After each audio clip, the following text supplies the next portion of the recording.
Money does not just reveal what you can buy, it reveals what controls your heart. And sometimes the reason God cannot entrust someone with more is because of what they are already doing with less. We often pray, God, bless me financially. Give me more opportunities. Increase my income. But have you ever considered this question? If God gave you more today, what would that money do to you? Would it make you more generous or more selfish, more grateful or more proud? Would it become a tool in your hands or would you become a servant to it? The Bible never teaches that having wealth is automatically sinful. Abraham was wealthy. Job had great possessions. David and Solomon possessed enormous resources. But Scripture repeatedly warns us that wealth is a powerful test of character. So before asking why God has not given you more, it may be worth asking a different question. Can God trust me with what I already have? Here are 5 biblical reasons some people are not ready to handle greater wealth, and the 5th may be the most overlooked of all. Number 1, they are not faithful with what they already have. Jesus gives us a powerful principle in Luke 16, verse 10. Whoever can be trusted with very little can also be trusted with much. Notice where faithfulness begins, not with millions, not with a 6-figure income, not when you finally get your dream job. It begins with little. Imagine someone asking to manage $1 million business when they cannot responsibly manage $100. The problem is not the amount. The problem is the pattern. If you waste everything you receive today, simply receiving more money may not solve your problem. It may only make your existing habits more expensive. This is why financial stewardship matters. Do you know where your money goes? Do you spend everything immediately? Do you make financial decisions based only on emotion? Are you faithful in your responsibilities? In the parable of the talents in Matthew 25:14-30, the servants were entrusted with different amounts. The master did not judge them for having different amounts. He looked at what each servant did with what had been entrusted to him. The lesson is simple. God looks at stewardship before increase. You may think your current resources are too small to matter, but small resources can be a training ground for greater responsibility. If you want to handle more tomorrow, learn to manage what is in your hands today. Number 2, wealth would become their master. Jesus gave one of the clearest warnings about money in Matthew 6:24. You cannot serve both God and money. Notice that Jesus did not say you cannot have money. He said you cannot serve it. Money is a useful servant, but it is a terrible master. For some people, receiving more wealth would not simply change their bank account. It would change their priorities. Prayer becomes less important. Family gets neglected. Character gets compromised. And suddenly, every decision revolves around one question. How much money can I make? Jesus told the story of a rich fool in Luke 12:16-21. The man's land produced an abundant harvest. His response was to build bigger barns and store everything for himself. His problem was not that his harvest was successful. His problem was that his entire vision for wealth ended with himself. Jesus described him as someone who stored up things for himself, but was not rich toward God. That is the danger. If more money would pull your heart away from God, then what looks like a blessing could become a spiritual trap. The goal is not merely to have more money. The goal is to become the kind of person who can have money without money having you.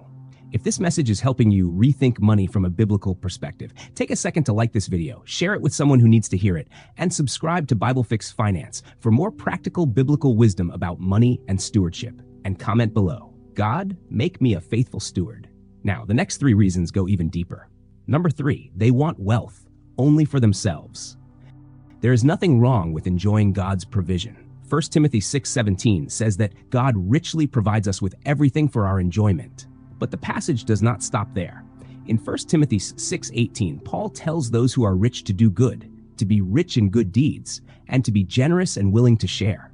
Biblical wealth has a purpose beyond personal consumption. Think about a pipe carrying water. If the pipe receives water but refuses to let anything flow through, something is wrong. In the same way, God can place resources in our hands not only to provide for us, but also to allow us to become a blessing to others.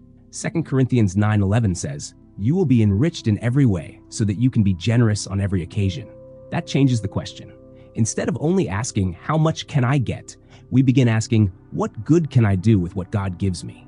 Can you help someone in genuine need? Can you support God's work? Can you provide well for your family? Can you create opportunities for others? Generosity does not begin when you become rich. It begins with the heart you have right now. If you cannot give when you have a little, do not automatically assume that millions would make you generous. More money usually magnifies the person you are already becoming. Number 4, pride would take credit for the blessing. One of the greatest dangers of financial success is forgetting where your ability came from. Moses warned Israel about this in Deuteronomy 8:7-18. He warned them not to say, "My power and the strength of my hands have produced this wealth for me." Instead, they were commanded to remember the Lord, because it is God who gives the ability to produce wealth. That does not mean hard work is unnecessary. The Bible repeatedly honors diligence. Proverbs 10:4 says that diligent hands bring wealth. But biblical humility recognizes that even our ability to work is a gift. Your mind, your health, your opportunities, your skills, your relationships, your next breath. Success can quietly convince someone that they no longer need God. That is why wealth requires humility. The real test is not only whether you can become successful, it is whether you can become successful and still remember who you are without God. If your income increases, but your gratitude disappears, you have not truly become richer. Number 5, they see wealth as ownership instead of stewardship. This may be the biggest mindset shift of all. According to Scripture, you are not the ultimate owner of what you possess. Psalm 24 verse 1 says, "The earth is the Lord's, and everything in it." Everything ultimately belongs to God. That means your money is not merely something you own, it is something you manage.